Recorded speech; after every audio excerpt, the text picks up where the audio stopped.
Estamos de volta com o segundo bloco do Produtor Quer Saber, hoje direto de Goiânia, falando a respeito da importância do uso de herbicidas para a produção de alimentos. E agora eu converso com o nosso segundo entrevistado desta edição, que é o pesquisador do Instituto Agronômico do Paraná, Rafael Fuentes. Rafael, bom dia, obrigado pela presença. Bom dia, André. Eu que agradeço essa possibilidade de contribuir com o programa de vocês e ajudar no esclarecimento dos produtores.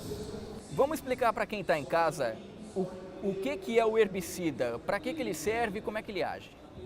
Bom, os herbicidas são substâncias químicas utilizadas para o controle de ervas daninhas que competem com as culturas que são cultivadas. Então, são substâncias que aplicadas antes da emergência das plantas ou após a emergência das plantas comerciais, são utilizadas para o controle das ervas daninhas. Então, basicamente, o herbicida é um controlador de mato. O glifosato é bastante utilizado como herbicida nas lavouras. E agora, como é que funciona o glifosato, então?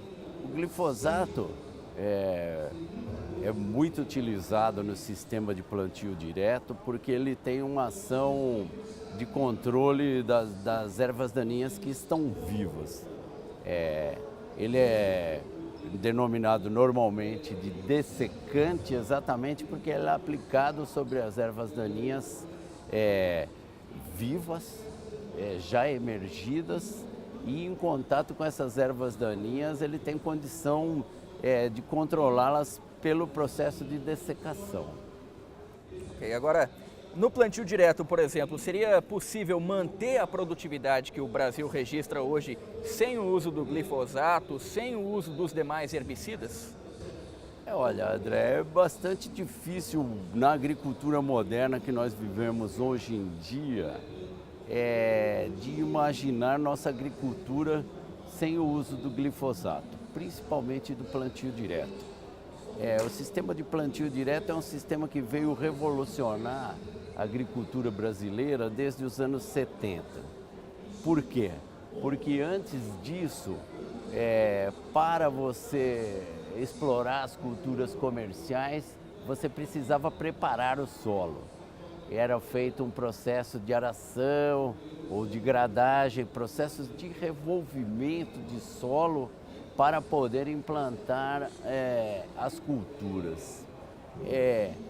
Isso na década de 70, 80 gerava um processo intenso de erosão, de perda de solo. Nossa agricultura estava indo para uma situação caótica. Com o sistema de plantio direto, foi possível começar a fazer o plantio das culturas sem o revolvimento do solo, sem a preparação do solo. Mas se você não prepara o solo, você tem que de alguma maneira controlar as ervas daninhas, não pela forma mecânica, e você tem que manter a cobertura de solo com palhada. Então, o glifosato foi um divisor de águas na agricultura brasileira. Foi o glifosato que permitiu que a gente pudesse fazer grandes extensões de culturas no Brasil sem a necessidade de preparar o solo, somente manejando a superfície do solo com um herbicida. Então, ao invés de fazer operações custosas como aração, agradagem, você passou simplesmente a utilizar o herbicida para dessecar a superfície dessa palhada, evitando que nasçam as ervas daninhas, e fazer o plantio diretamente sobre a palha. Então, existe a agricultura brasileira antes e depois do glifosato. Até o ano de 1990, o sistema de plantio direto estava em todo o Brasil na faixa de 500 mil hectares. E após digamos assim, a expansão da utilização de glifosato e da existência de plantadeiras adequadas para esse sistema, a superfície de plantio direto no Brasil passou de 500 mil de hectares para 25 milhões de hectares de plantio direto no ano de 2005, 2006. e hoje existe uma estimativa que a gente estaria por volta de 30 milhões de hectares de culturas anuais em plantio direto no Brasil.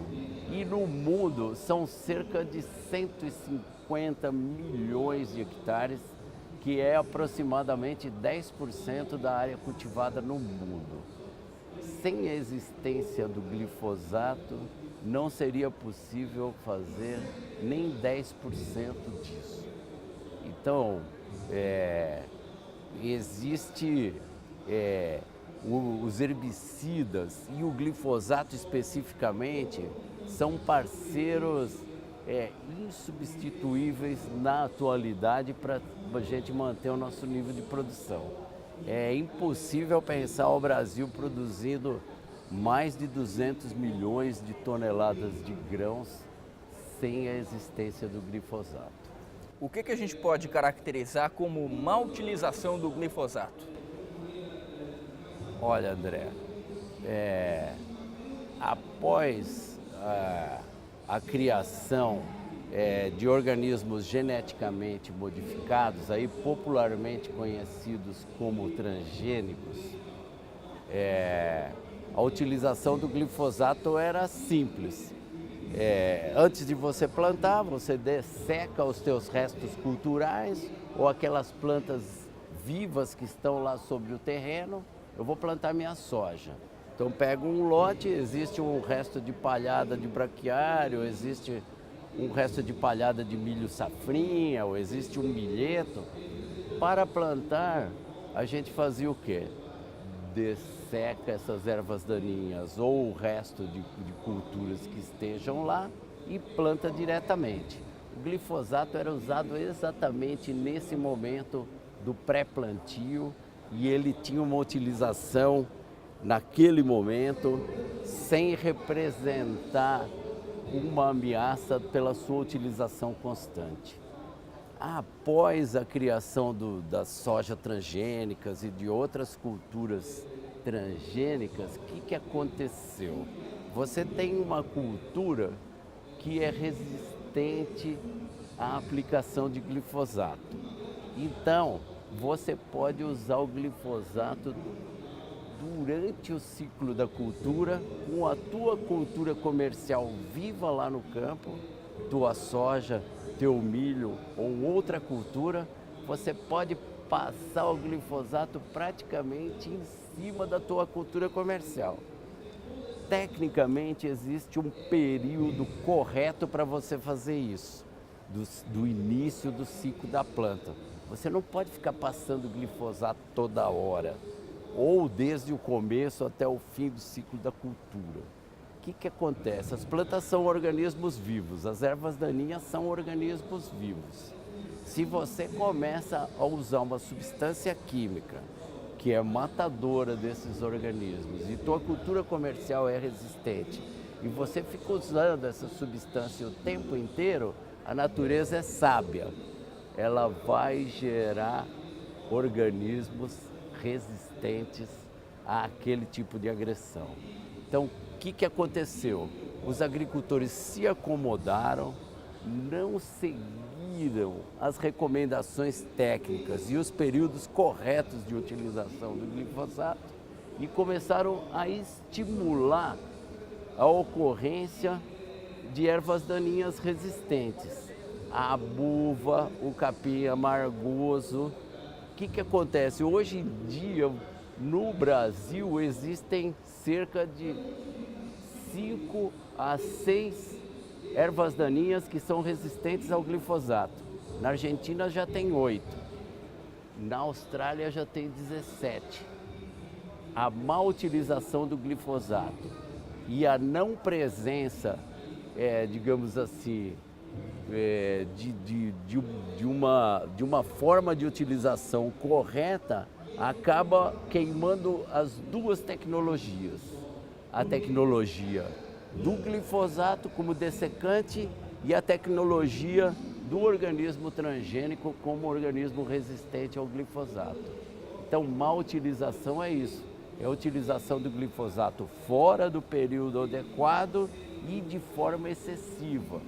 Existem casos claros de abuso de utilização do glifosato em quantidade e em épocas.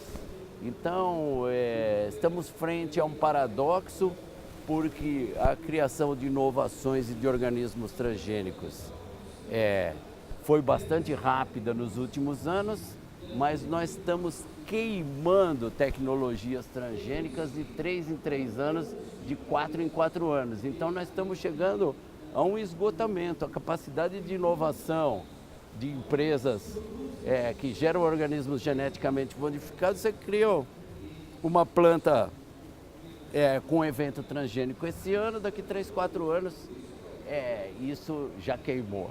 Então, está esgotando a capacidade de inovação das empresas pela má utilização no campo.